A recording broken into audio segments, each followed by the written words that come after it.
doesn't exist. As the proverb says, tomorrow never comes. There is no such thing as tomorrow. There never will be, because time is always now. Welcome to the Philosophical Minds Podcast, the podcast about the stuff we wonder about. And other things. Today we are here with Warren G., aka Warren the Wizard, CEO of Evolved Alchemy, of which encompasses a variety of hubs, such as superior supplements, one herbs, stem fusions, evolved hemp, and harmony extraction systems. Warren has an extensive background in organic chemistry and plant extractions, spageric extractions, product formulation, as well as physics.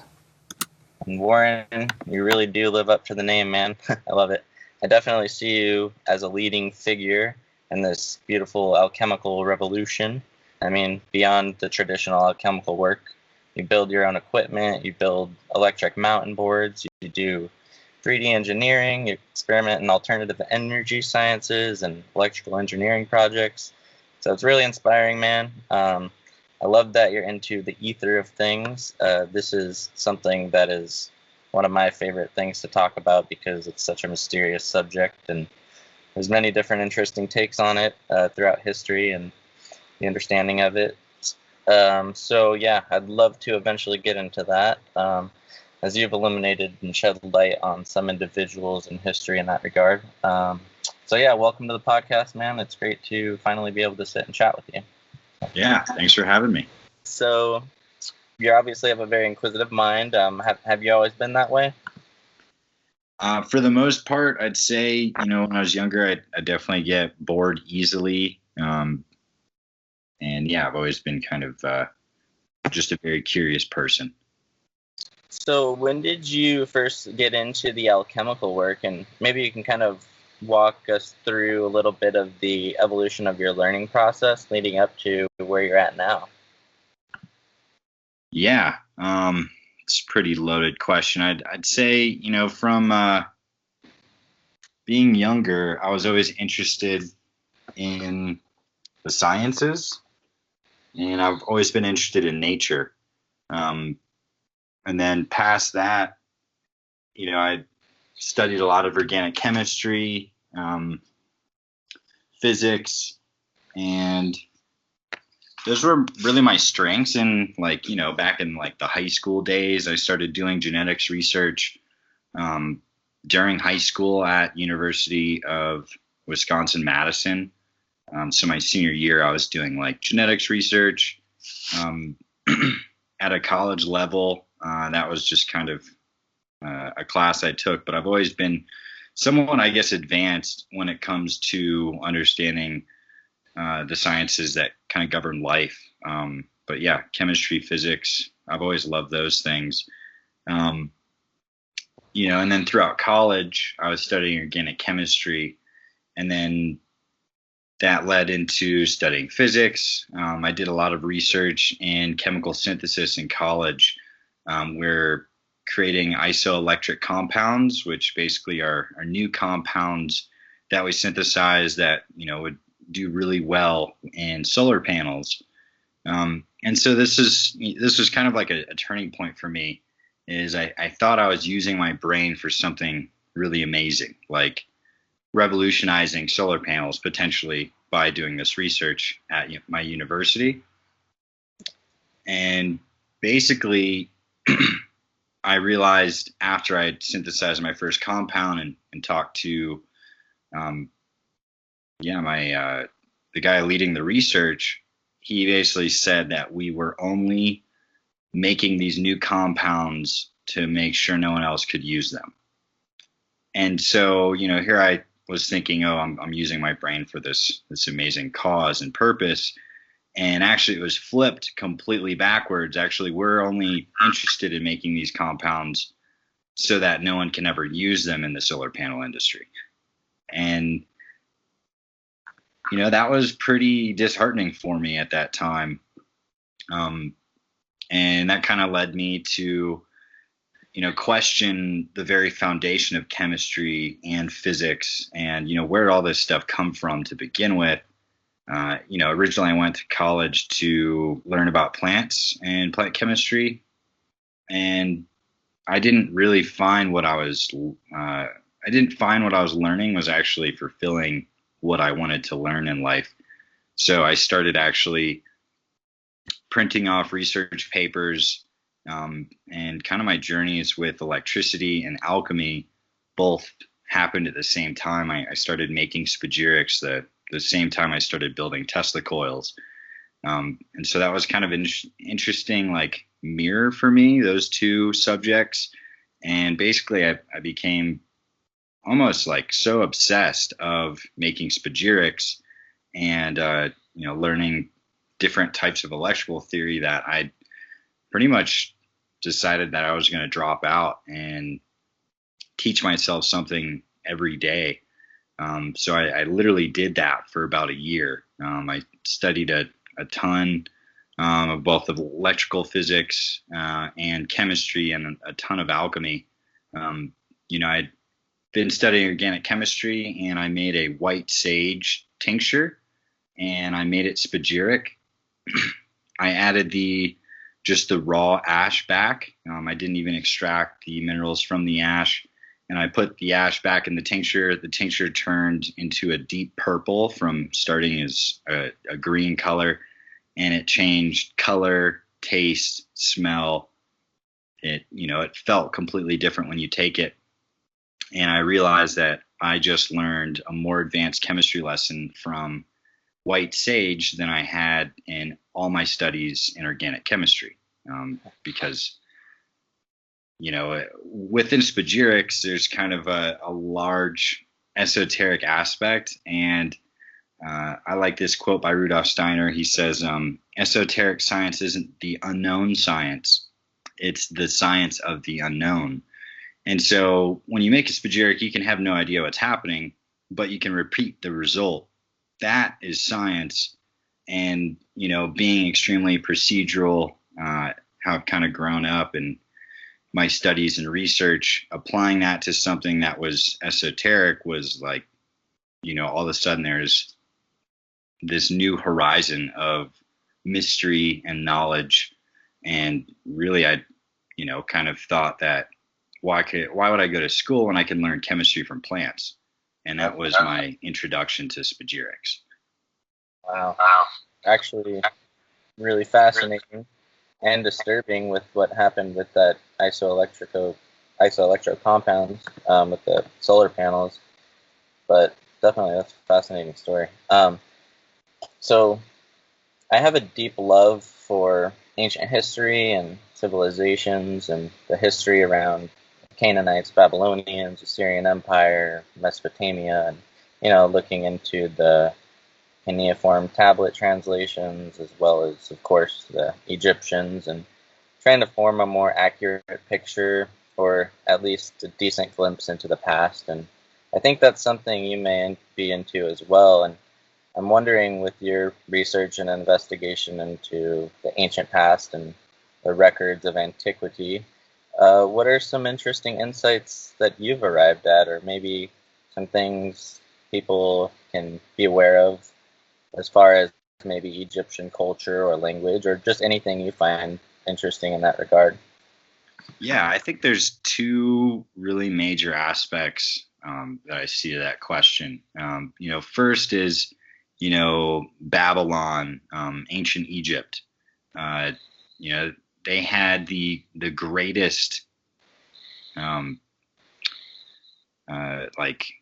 observatory built in the world. And ancient Egypt was also the Library of Alexandria. So back in the day, you could think of, these ancient cultures as kind of like the Mecca of alchemy, where alchemy was science. It was like mainstream science for a really huge civilization that we still don't know a whole lot about today. But you could think of, ancient Egypt and Babylon kind of being like the forefront of this type of knowledge. And, that area has been fought over for thousands of years, which is also extremely interesting. But, the Romans started doing raids. There's some Roman general named Diocletian who literally set out for years and burned any book that had to do with alchemy and would kill anybody practicing alchemy or doing alchemy. So there's this huge suppression of knowledge. And that Library of Alexandria had 2 copies of every book that had been written in the old world. And this is back in the day when, the Egyptians definitely knew what electricity was. They have the Baghdad battery, which is an old school acid battery, basically. But, they had a lot of knowledge of electricity and both alchemy in terms of extracting different plants, making different medicines, making paints and pigments. Metallurgy was, the first person to make a sword. That was straight up magic back in the day. So, working with all these different things came from this ancient culture. And, I think the story of the Templar Knights is equally as interesting because it kind of sheds light on what may have been going on during that time. Because, there's a bunch of weird rumors about the Templar Knights and what they found in the Solomon's Temple, which was basically like I'm pretty sure that was like downtown Babylon, basically. And so a lot of that knowledge, has been suppressed primarily by like the Romans, and, that changed into kind of like Greek culture. They adopted a lot of ancient Egyptian ideas of gods and goddesses. But I mean, I'd say, researching ancient Egypt and then also like the Templar Knights, those are 2 of kind of my obsessions. Watched pretty much everything I could and listened to everything I could about the Templar Knights and their myths and kind of what they went through. But yeah, I'd say those 2 kind of key points in time were, shed a lot of light on the type of knowledge that was going on and kind of the political aspects involved. If you could make gold, you could make your own currency, and that's a huge threat. Definitely.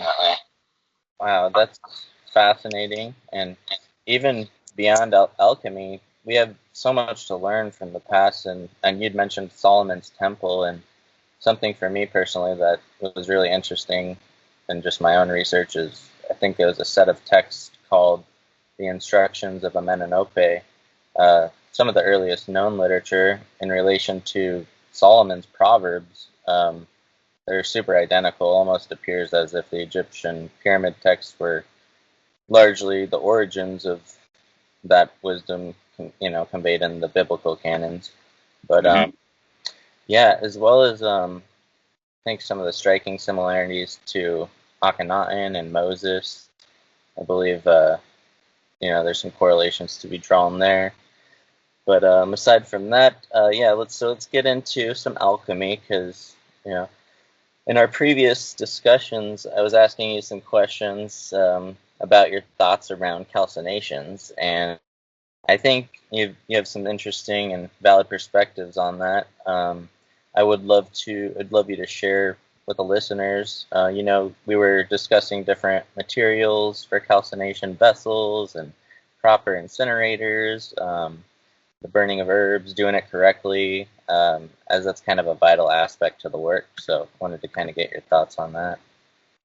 Yeah, I mean, when it comes to tinctures and alchemy, and doing something you've never done before, there's an element of mysticism.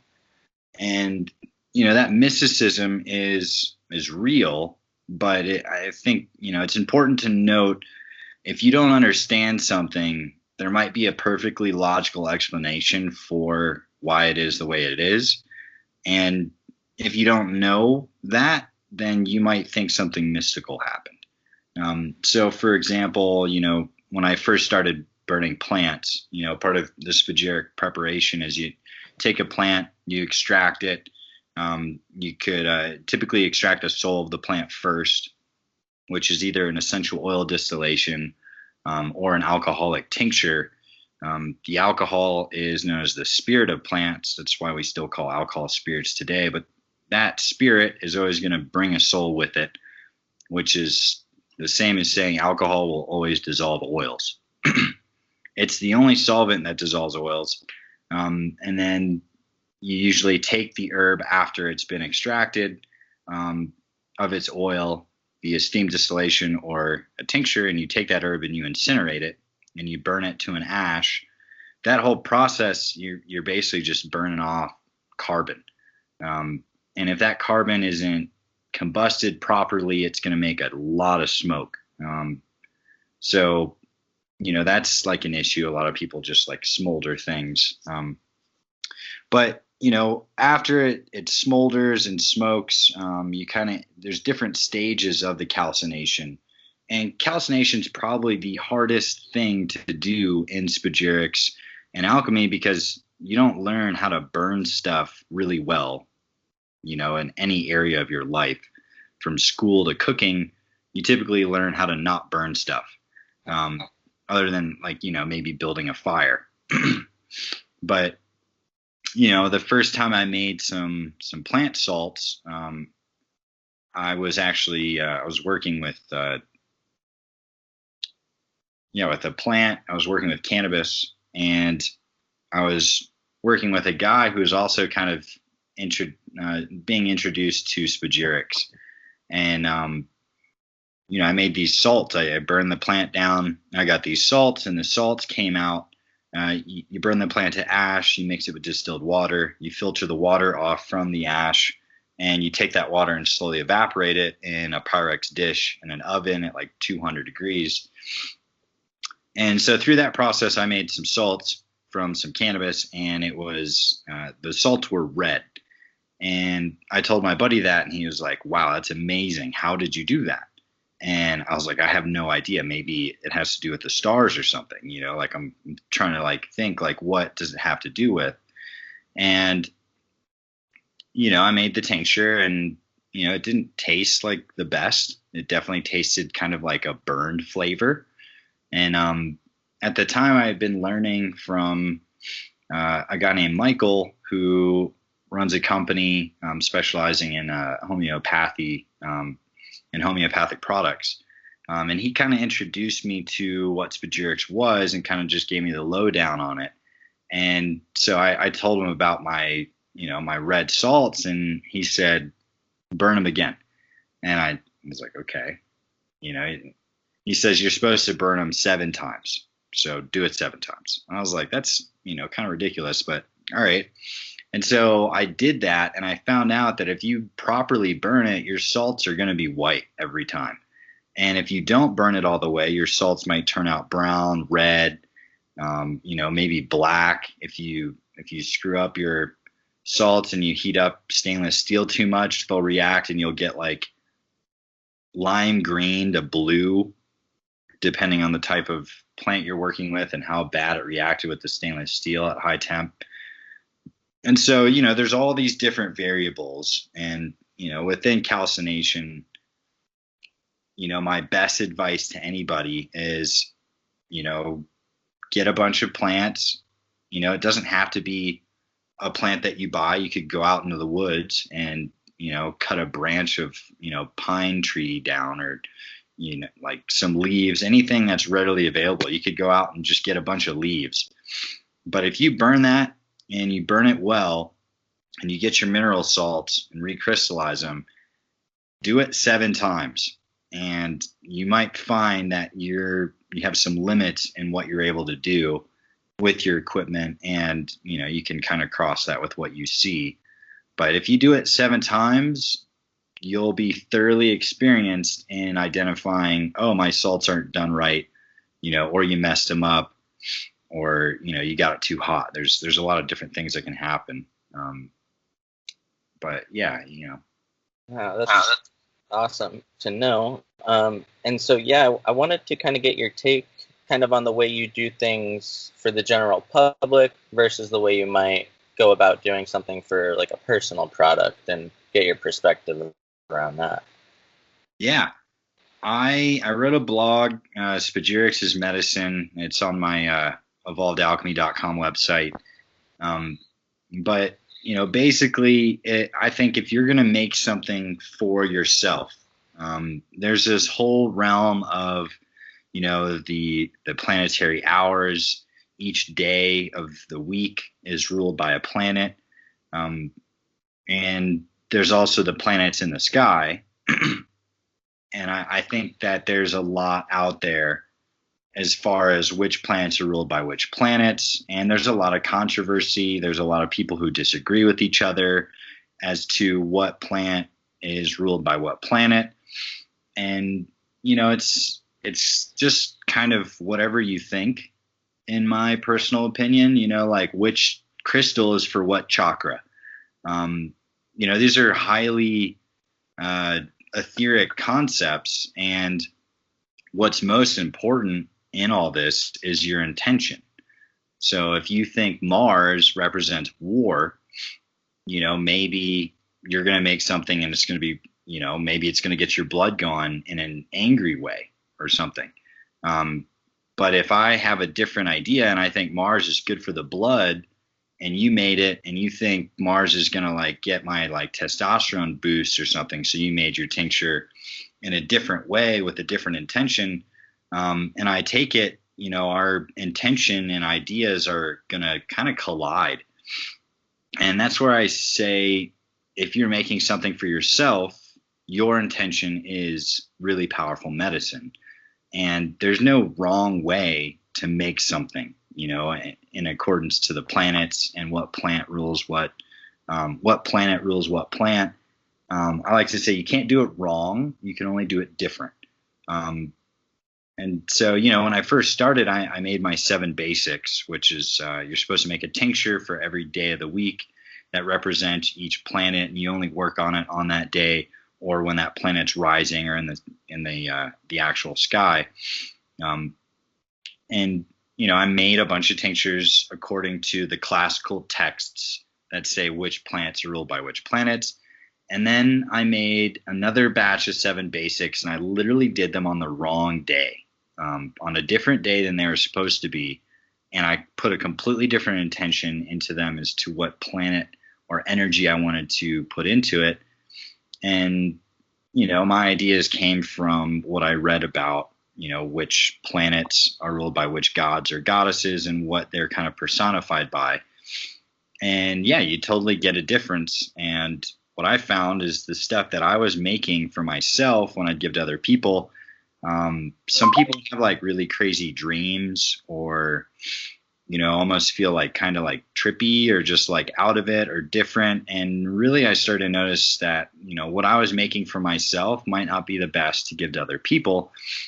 And so when I started actually producing tinctures to make, under a company, I decided that the plant has all the planetary energy in it because it grew and bloomed with all the stars and the moon and the sun, every day till it was harvested, from the time it was a seed.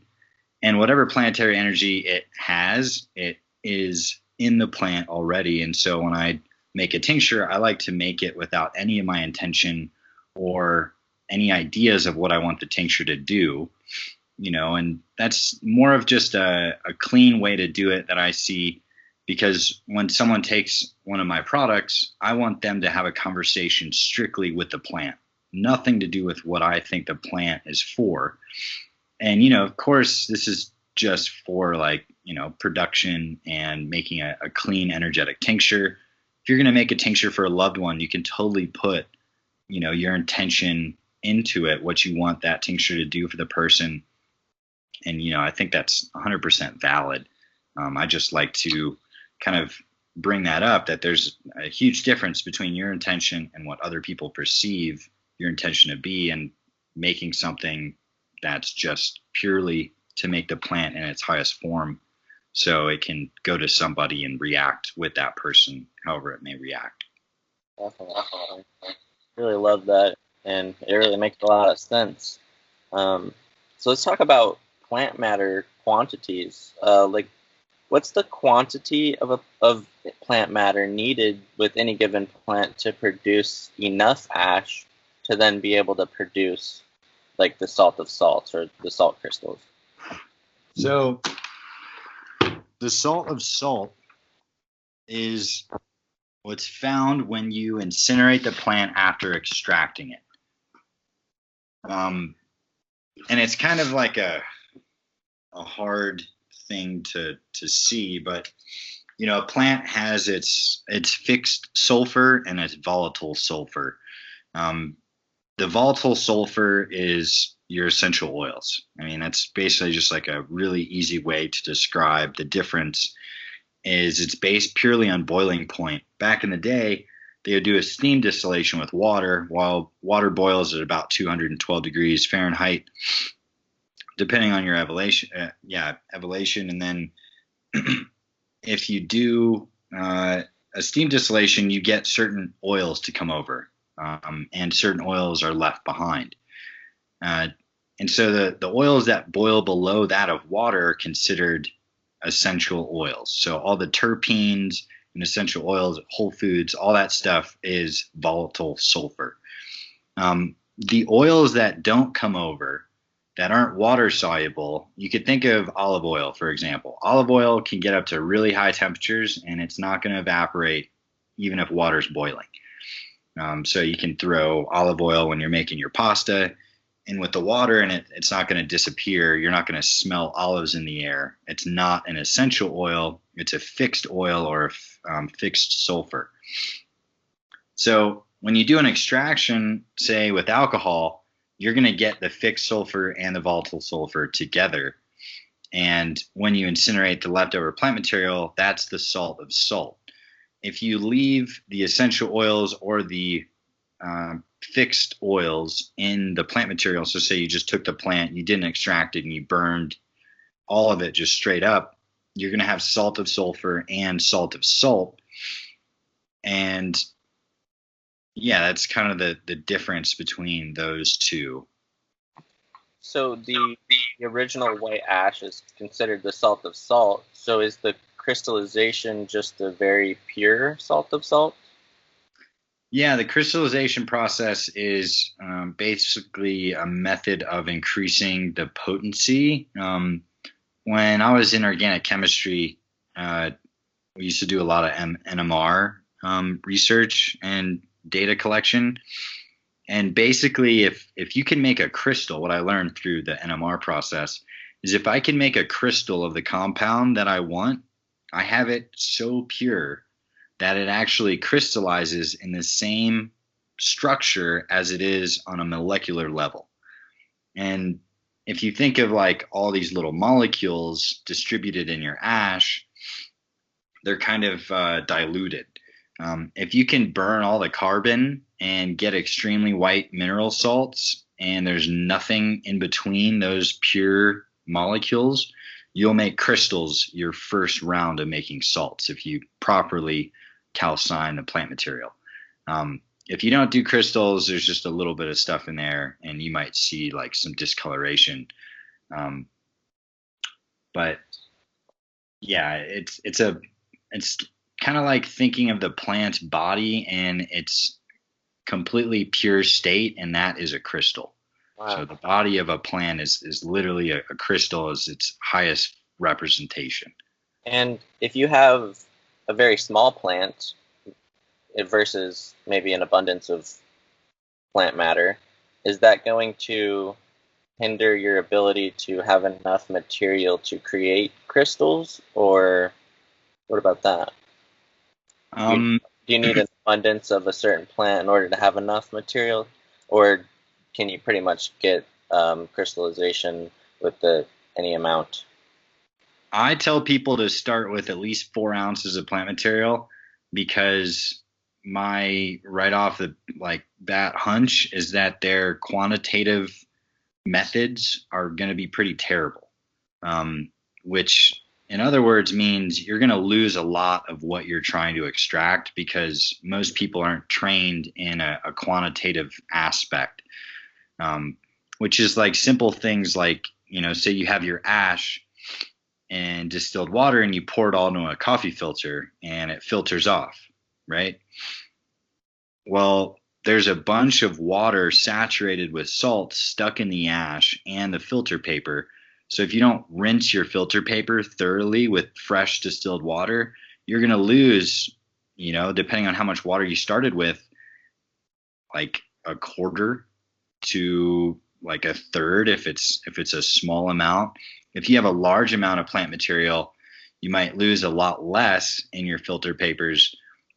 And that's why I say, do more. If you're really good and you don't let any ash float away in the wind, you get a really good calcination and a really good extraction, and you wash your filter paper and the ash with fresh water, and then you make sure it all goes right in your Pyrex dish and, right into the oven, so that there's not a single molecule of salt missing from your end product or in that dish. Then you can make really good salts with really small amounts of plant material. But generally you're going to get like 3% ash of the starting plant material, and then maybe 1 to 2% of the total plant material you're going to get back in the form of mineral salts. So you spend a lot of time and energy cooking off the carbon, and if you don't have enough plant material, there's just a lot of ways you can screw up and not know. You could look the other direction, and then the wind comes by, and half your ash is in the air flying away. Little things like that are going to happen, and if you just start with a larger amount, you're going to have a less percent loss, which is going to be a little more encouraging than doing an ounce, and then you get your plant salts and your water, and you put it on a Pyrex dish, and you scrape it up, and there's literally like I don't know, like a dime sized little circle of plant minerals.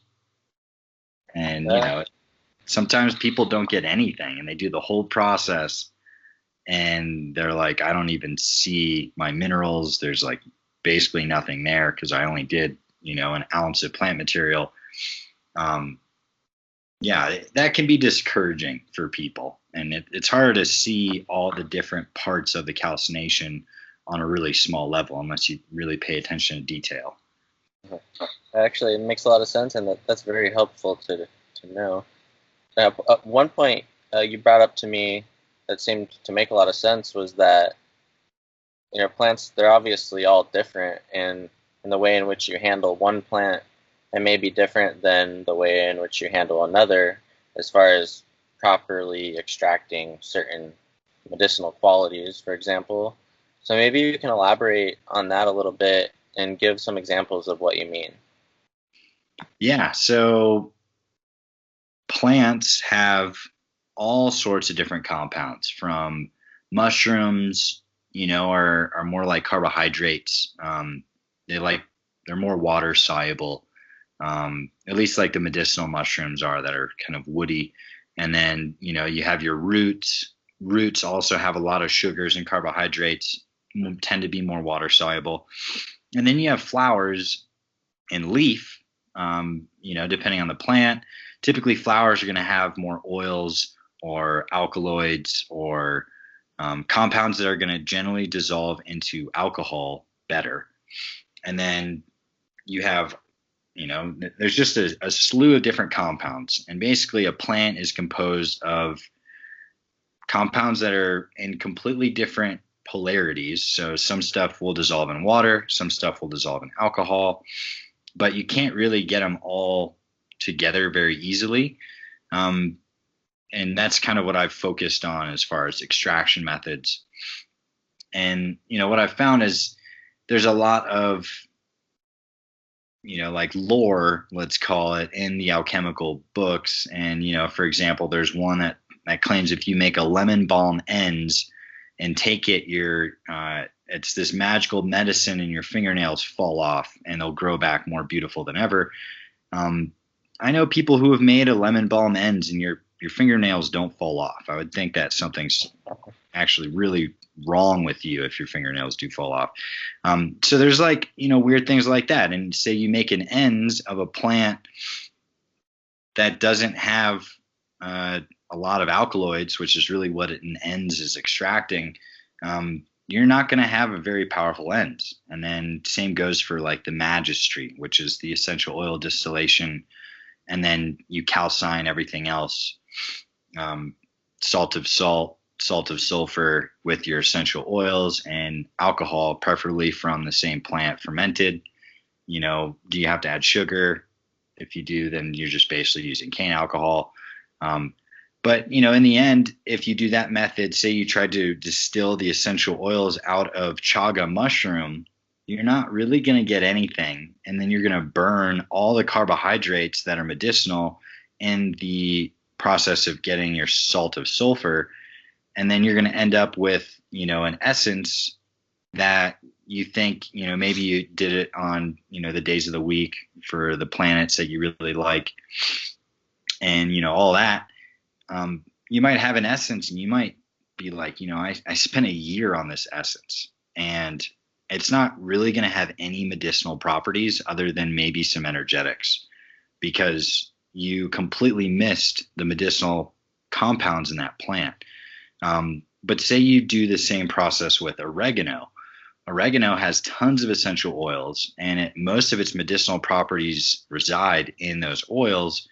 You make a magistry of oregano, and that is going to be so powerful, it's going to be crazy. And so there's the same method, but two different plants. And I kind of like to think of that as, almost the personality of the plant and how it wants to be treated if you're going to get what it has come to this earth to give.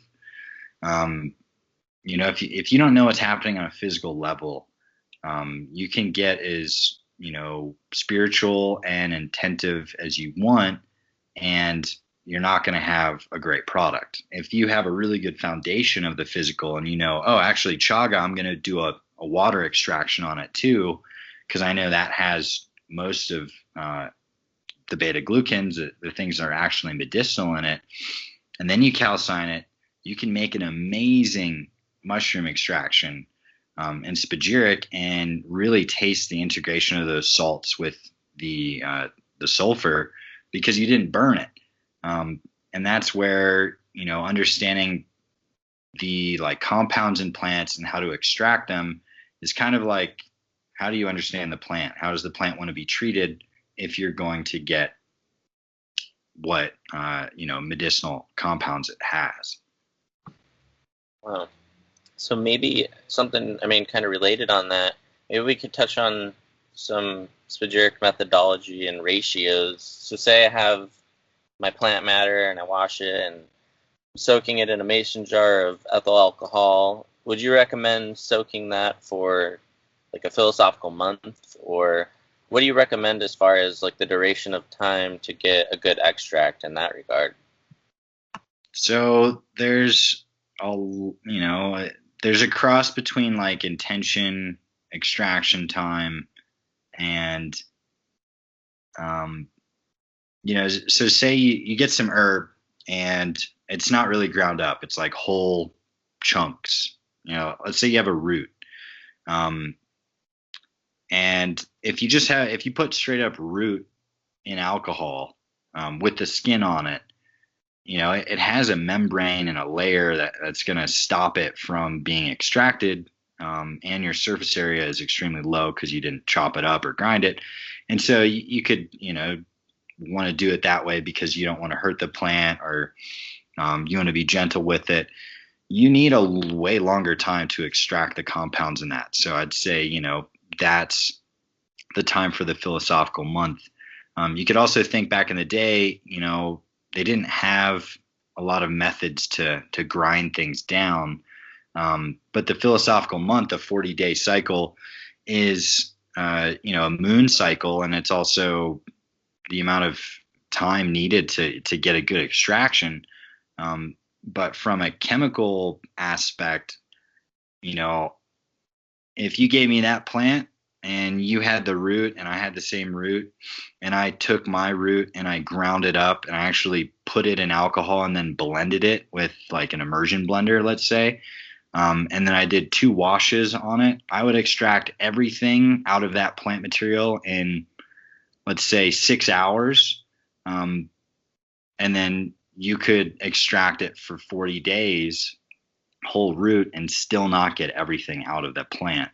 So, depending on what you want to go for, there's like the energetics. But, as I've said before, if you can make a really strong tincture physically, your intention energetics are going to be much more grounded. They have something to hold on to if you do a better extraction. So, I'd say if I extracted the same material and then I tinctured it for 40 days after, there's really not going to be anything else that comes out if I did a thorough extraction. So, between like the mysticism of that idea, there's some truth into it, because back in the day, that's how they did really good extractions. They just wait because they didn't have access to, say, an immersion blender or pure alcohol, right from the get-go. And yeah, I think it's important to also think when you're reading these alchemical texts and these old school ways and ideas, there's a mix between that was the best way they figured out they could do it, and a lot of what they were doing was based on purely philosophical ideas. They didn't have instruments that we have in chemistry to analyze things. So, there's a mix of, oh, hey, I did it this way and I got this. The first guy to distill alcohol, he distilled it a couple times and he thought he was gathering the fire from the heavens. And that's why alcohol lit on fire.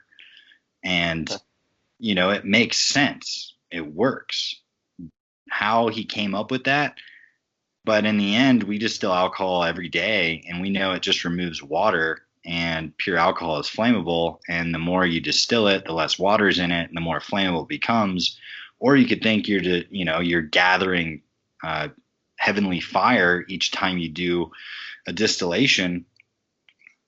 Both concepts work and you get the same result of 95% alcohol after 7 distillations.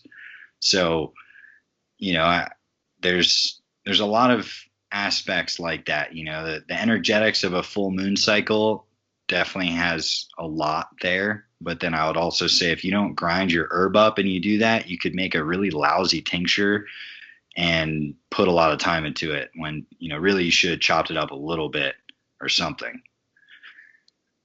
Wow. And then, okay, so say when you're doing, soaking your plant in as doing an extract with ethyl alcohol, would it be a good thing to like mash up the material to kind of help pierce the cell wall and pull out some more of the medicine, or would that kind of happen anyway? Or what's your thoughts on that?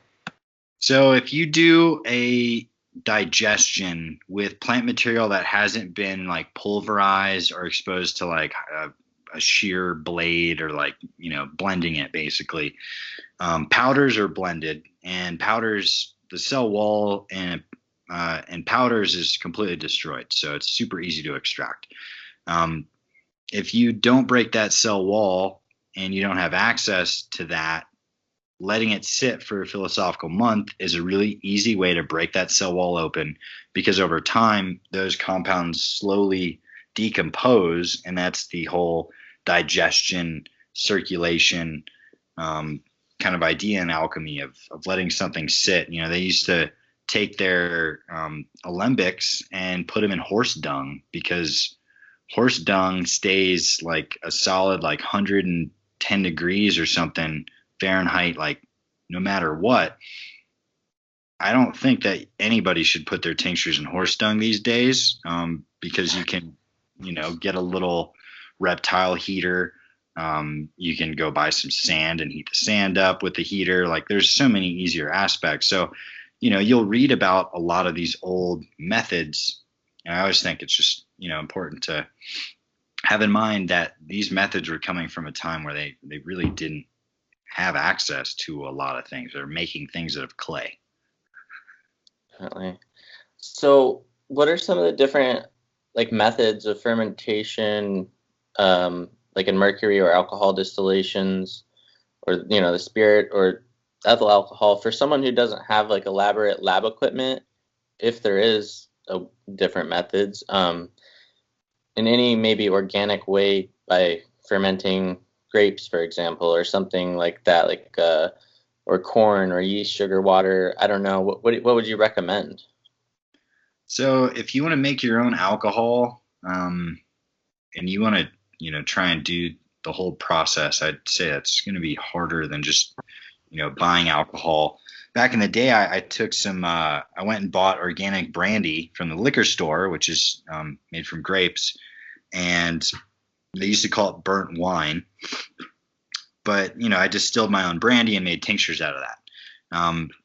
You can also just, get grapes, you can mash them, and then add yeast. Typically, the grape skin's already going to have yeast on it. That's kind of what the discoloration on some of the grape skin is. It's almost like white, powdery stuff. Yeast is everywhere in the air, and it loves to coat things that are about to basically die and be able to ferment. But yeah, I mean, you could ferment anything, but fermentation is strictly the decomposition of sugars. So if you try and ferment a plant that doesn't have any sugars or carbohydrates in it, you're not going to make any alcohol. You might just make a bunch of mold or, something else, depending on which plant and method you're using. But yeah, if you want to get into fermentation, I think a really great one is honey alcohol. I think that's really cool, and kind of more alchemical and ancient. The honeybee does all sorts of things. It gathers honey from all sorts of different plants, and then you can also buy honey for kind of cheap from an organic source, and you can make some mead. And worst case scenario, you just drink the mead, or you could distill it, make some honey alcohol. But you need a fermentation vessel. You need to like clean stuff, and then sadly, about only like 10% of whatever volume you're working with is going to turn to alcohol. So 5 gallons isn't going to make a whole lot. So making your own alcohol on like a scale big enough to actually get some good extractions isn't really going to do the best. So, per 5 gallons of ferment, you could distill it to 95% alcohol and maybe get, a little over half a gallon. And it would take a month at least. So, I mean, there's a lot to it. I think it's a great process. And, I make mead and I add my spageric tinctures to it. And I think that's awesome because I, like to have a drink every once in a while. But yeah, fermentation, there's just a lot. If you want to do the whole process, that's alchemy. That's understanding nature. But trying to get something productive out of it, you need like a huge vat and a huge distillation system if you're going to make, a gallon of tincture. No, I came across an interesting product of yours that I wanted to talk about. Is a vegetable stone of American ginseng, I believe. What exactly is a vegetable stone or a plant stone? Is that the same thing, a vegetable stone and a plant stone? And what is that? So, there's like 3 books I really like. Spageric by Jean Dubuis. He's got volume 1 and 2. You can get those for free on evolvedalchemy.com under educational resources. You can also buy the books. The other one is Spagerics by Manfred Junius. And another one is, I think it's called the Alchemists Handbook by Frater Albertus. Those are like your more modern alchemists, from the last couple hundred years. And so a lot of those books, talk about all these different methods, from an ends to an essence to, a spageric tincture. And then there's something that I came across that was called a first order elixir. And then there's also the vegetable stone idea. But there's, all these different ideas. And basically the vegetable stone is supposed to be an immortal form of the plant, which basically is like a rock. And you can make this by getting the minerals from a plant and reacting it with the oils of the plant.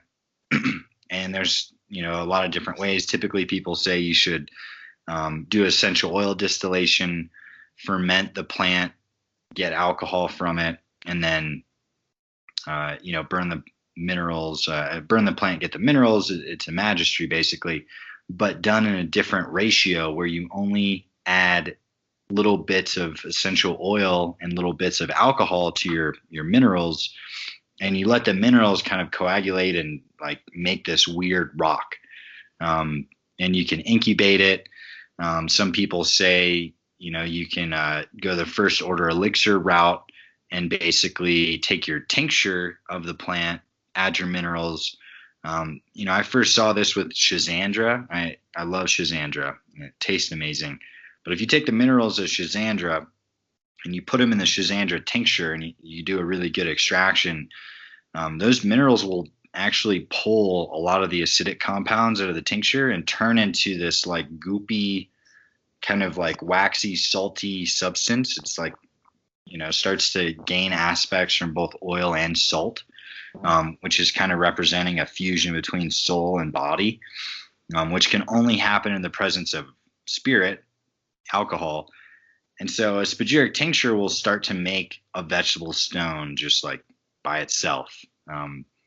If you reflux it or circulate it, it will evolve faster, essentially. But through all these books, there's probably like maybe 5 paragraphs talking about the vegetable stone and working with the stones and what the stones do. Most people say that, spagerics, introduction to alchemy, you're supposed to work with the plant realm first. And then, as you work through that, you're supposed to master the plant realm, which is making basically vegetable stones or these rocks out of plant material. So those rocks are like the highest form, and some texts they say, straight up spagerics, tinctures, elixirs, whatever, all that stuff they call the lesser work. When you start making plant stones is when the great work begins, and nobody talks about the great work. And so there's this very mysterious presence around the vegetable stones. Primarily they're used for extraction. It's said that if you make a plant stone, it acts as a magnet for other plants and is said to extract the essence of a plant, right from the plant material in water or tea or a tincture. And so there's a lot of really interesting aspects, and there's a lot of overlaps with some pretty crazy solvents because, there's all these different plant stones and alcohests and solvents that are made through this process of working with plants. And, for instance, you can mix alcohol and vinegar and make ethyl acetate. When you mix plant salts with an acid of some sort, and then you calcine it and you keep doing that process, that's the first order elixir method. You're going to make some new form. And then, with the essential oil method, if you just mix straight up a bunch of essential oils with your minerals, some people have volatilized their salts and you get salt fusing with the oil, and it's actually, it evaporates, which doesn't really fit anywhere within chemistry as to how that happens. And so there's a lot of different aspects, but yeah, I'd say after you complete, make a lot of spagerics and you try and make a plant stone, I don't know, much else like outside that realm other than, you can make some really interesting rocks and they taste crazy. Interesting. Wow, so that's fascinating. So, as someone who's constantly working with nature and chemical processes and all that, how would you describe the difference between something that is synthetic versus something that's natural? So I don't really follow much of this guy, but Aleister Crowley's got a quote, and he says, "If you kill the plant first, you'll never be friends." And he goes on to give examples, and he says, the coca leaf. If the runners in South America will chew on coca leaves, and they'll run like crazy amounts of distance in a day, and they'll sleep until they're well rested. You isolate that compound, and you make something like cocaine. Now you take it, you're not going to sleep till you're well rested. It's going to cause your body to do things that normally would not do. And yeah, it's totally different. And it can kill you. He says the same thing with heroin. And, you can smoke all the opium you want. You could make opium tincture, everything. As soon as you isolate part of its soul is when you start to mess with the side of, actually this plant's going to kill you now, because in a sense you kind of disrespected it and you ripped its chemistry apart. And that's kind of how I think of like why the full spectrum entourage thing with hemp and cannabis has taken off and, made a name for itself, is the whole plant knows what it's doing. When you isolate a part of it, now you're basically getting to the point where it's basically kind of like synthesizing it, because you're only taking one part of that plant's soul, and saying, this is it. But really now it's much more dangerous. Same thing with essential oils. You're not supposed to eat essential oils because they can kill you. Some of them are so acidic they'll burn your skin, and your tongue, and that's also just a really powerful part of the plant's soul. And then, a lot of, to touch on your, what's the difference between synthesized and natural, I'd say natural is the full spectrum of all the compounds. Everything that alcohol extracts is medicinal and part of the plant's soul. So I'd say if your tincture is not super dark, it's not that good, or it's just really dilute. And then, with the synthesized thing, there's a lot of drugs that are pharmaceutically synthesized that are actually mirror images of a plant compound or some rattlesnake venom or something that they found in nature. There's a whole study called Pharmacognosy that was a lot more popular like in the 80s and 70s. But there's a book written by a woman, I'm blanking on her name, but the book is called Witch Doctor's Apprentice. And, she was studying a bunch of plants, and she got funded by a pharmaceutical company to go out and learn all these plants. So a lot of plant compounds are used in pharmaceutical drugs, and we have no idea where, these compounds came from.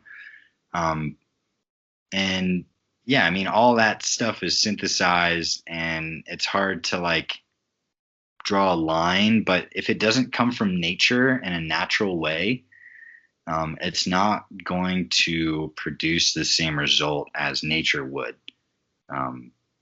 Yeah, I could go into that more, but I'd say that's kind of like that makes a lot of sense to me, and going with the holistic approach, it makes a lot of sense. So yeah, and on that note, you're really creating some amazingly unique and innovative formulations that haven't really been done before, combining like the power of hemp and alchemy. And thankfully we're now in a time where it's possible to create some of these formulations. I'm speaking specifically about your the evolved hemp products, between the botanical entourage capsules and the botanical hemp tinctures. And on top of that, you really go above and beyond, and as far as the full panel testing to be free of pesticides and heavy metals and mycotoxins and microbials and all of that. So if you could, I'd love for you to talk a little bit about how they can be used as an advanced botanical medicinal delivery system, and how you have kind of done some of the formulas to work together synergistically, and how the materials kind of work together in a complementary fashion. If you can kind of elaborate a little bit on that. Yeah, there's definitely a lot to that. I mean, hemp has a lot of amazing characteristics with, it has compounds that are very similar to compounds that our body produces, and the, androgynous, basically the endocannabinoid system. And there's a lot of cannabinoids that, our body makes, one of them being anandamide, which, is named Ananda because it produces this state of bliss. That's basically what THC mimics in your body. Past the THC, CBD and all the other cannabinoids also have tons of amazing properties, and they also act in similar ways as does the essential oil from black pepper, or the compounds in cacao, theobromide, cacao also has some anandamide in it. But there's basically like plants, and really hemp and cannabis are the first, it's the first plant that we've thoroughly studied and found out that, actually it's got all these compounds in it that are so similar to what's produced in the body that, all of a sudden it's able to do all sorts of things, from, help you relax, maybe help you sleep, reduce pain and inflammation. There's tons of studies on it. But there's a lot of herbs, and, I started my company mostly just interested in herbs in general, but the entourage effect is saying, the whole cannabis or the whole hemp plant is really powerful when it has all of its different parts together. And you can kind of build off of that by adding herbs that act in a similar way to how you want to approach the plant. So say you want something like relaxation, the relax capsules, the botanical entourage capsules, have like blue lotus, wood betony, cacao, things that are also going to help you kind of reach that state of bliss and relaxation. And then there's like, a lot of the cannabinoids are also acidic and really similar to the structure of vitamins. A lot of vitamins are acidic, carboxylic acids. That's exactly what CBDA is, and THCA. Those are the acidic forms of those cannabinoids.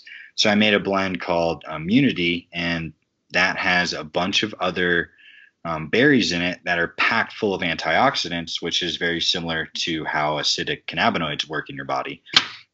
But I mean, the list kind of goes on. I have one that's for, like fortifying your vitality, and that one's got some Foti, astragalus, and chaga and reishi, but there's a lot of different blends you can kind of come up with, and all of those are actually first order elixirs as taught by Frater Albertus. So it's a circulated spageric tincture with the minerals in it under vacuum, and I can circulate things with my equipment I built pretty quickly, so I can get those reactions to happen thoroughly. And then I take the whole slew of compounds and I redissolve it in different ratios of water and oil, water and alcohol, to homogenize all of it. And, really it's this kind of like thick, weird tincture. It tastes absolutely terrible. But with that, I've been able to infuse it into a fiber, dehydrate it, and encapsulate it, and so I can actually make the capsule contain both water and oil solubles after it's been reacted through the spageric process.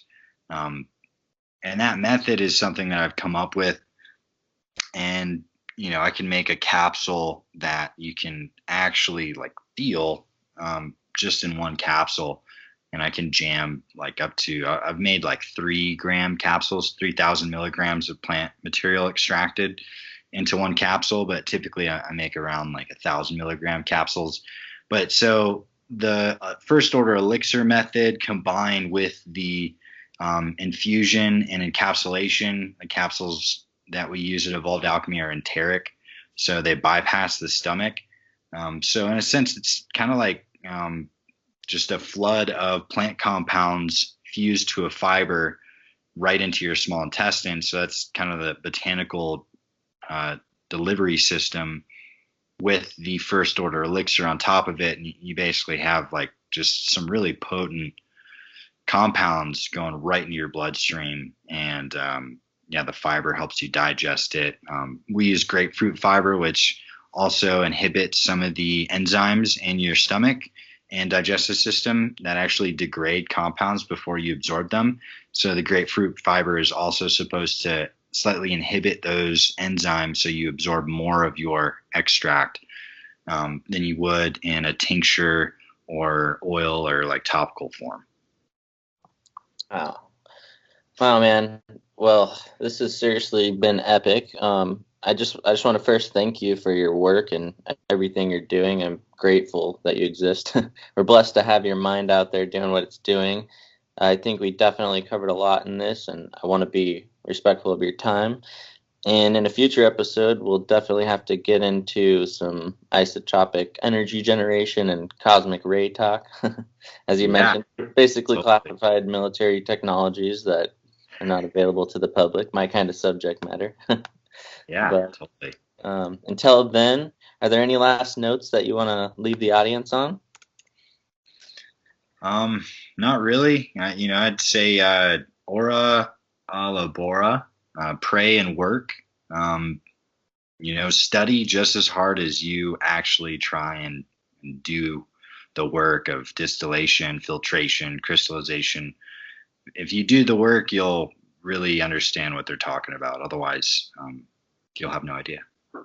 Absolutely. And where would you like to direct people in terms of being able to find you and your products and all that? Yeah, so you can check out the Evolved Alchemy Hub, evolvedalchemy.com. There's links to all the different brands and products that we're launching. We'll have some products going on to Amazon, the Superior Supplements brand. I have some pretty cool blogs on the Evolved Alchemy website and the educational resources. So you can download the 3 books I talked about prior for free right offline. And, you can study and kind of ties it all in. All right. Beautiful. Well, thank you again. And have a good one. Until next time. Thanks.